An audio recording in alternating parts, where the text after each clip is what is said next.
Hi all, ഇന്ന് നമ്മൾ നോക്കാനായിട്ട് പോകുന്ന ഒരു കൺവേർഷൻ ക്വസ്റ്റ്യൻ ആണ്. Find out the statement is true or false. അത് താഴെ തന്നിരിക്കുന്ന സ്റ്റേറ്റ്മെൻറ്റ് ട്രൂ ആണോ ഫോൾസ് ആണോ എന്നാണ് നമ്മൾ കണ്ടുപിടിക്കേണ്ടത്. 127.125 ബേസ് 10ലും പിന്നെ ബേസ് 2വിൽ 11111.001 എന്നുള്ള നമ്പറുമാണ്. അതായത് നമ്മൾ ബേസ് 2വിലോട്ടുള്ള കൺവേർഷനാണ്. അപ്പം ബേസ് 10 ആണ് നമുക്ക് തന്നത്. സാധാ നമ്പറാണ്. ബേസ് 10 എന്ന് പറയുന്നത് സാധാ നമ്പറാണല്ലോ. അതിനെ നമ്മൾ ബേസ് 2വിലോട്ട് കൺവേർട്ട് ചെയ്യുകയാണ് ഇവിടെ ചെയ്യേണ്ടത്. അപ്പോൾ നമുക്ക് ബേസ് 2വിലോട്ട് കൺവേർട്ട് ചെയ്യേണ്ട നിയമം എന്താണെന്ന് നമുക്കറിയാം. അതായത് നമ്മൾ 1 2 4 8 60 32 64 അങ്ങനെ 127 താഴെ വരുന്ന നമ്പേഴ്സുകൾ അവിടെ എഴുതുക. അപ്പോൾ നമ്മൾ 1 2 4 8 60 32 64 എന്ന് വരും. ഇനി 64 × 2 ചെയ്ത് കഴിയുമ്പോൾ എത്രയാണ് കിട്ടുന്നത്? 128 ആണ്. നമുക്കിവിടെ 127 മതി. അപ്പോൾ 127 താഴെ വരുന്ന നമ്പർ എന്ന് പറഞ്ഞാൽ 64 ആണ്.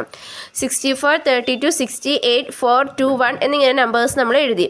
ഇനി എന്താണ്, ഇതിൽ ഏതൊക്കെ നമ്പേഴ്സുകൾ കൂട്ടിക്കഴിയുമ്പോഴാണ് 127 കിട്ടേണ്ടതെന്ന് നോക്കുക. ഇവിടെ നമ്മൾ ഈ എല്ലാ നമ്പേഴ്സും കൂടെ കൂട്ടിക്കഴിയുമ്പോഴാണ് നമുക്ക് 127 കിട്ടുക. സോ അതുകൊണ്ട് എല്ലാ നമ്പേഴ്സിനെ താഴെ നമ്മൾ എന്താണ് എഴുതേണ്ടത്? 1 ആണ് എഴുതേണ്ടത്. അതായത് നമുക്ക് കാൽക്കുലേറ്റ് ചെയ്യാൻ ഉപയോഗിക്കുന്ന നമ്പേഴ്സുകളിലെ എല്ലാത്തിൻ്റെയും താഴെ നമ്മൾ 1ഉം ബാക്കിയുള്ള നമ്പേഴ്സിൻ്റെ താഴെ നമ്മൾ 0യും ആണ് എഴുതേണ്ടത്. ഇവിടെ എല്ലാ നമ്പേഴ്സും കൂടെ കൂട്ടിയാലാണ് നമുക്ക് 127 കിട്ടുള്ളൂ.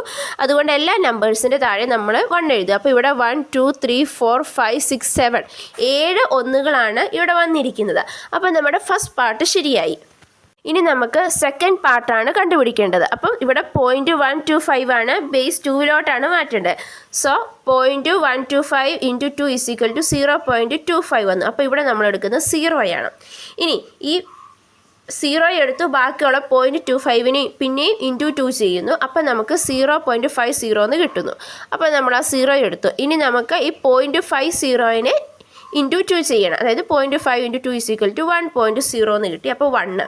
അപ്പോൾ ആ ഒരു സെറ്റ് അവിടെ തീർന്നു. അപ്പോൾ ഇങ്ങനെ ആ നമ്പർ വരുന്നത് 001 എന്ന് കിട്ടും. അതായത് നമ്മളിവിടെ മൾട്ടിപ്ലിക്കേഷനാണ്. മൾട്ടിപ്ലിക്കേഷന് നമ്മൾ മുകളിൽ നിന്ന് കറക്റ്റായിട്ട് ആ ഓർഡറിൽ തന്നെ നമ്മൾ നമ്പർ എഴുതുകയാണ് ചെയ്യുന്നത്. അപ്പോൾ അവിടെ നമുക്ക് 001 എന്ന് കിട്ടും.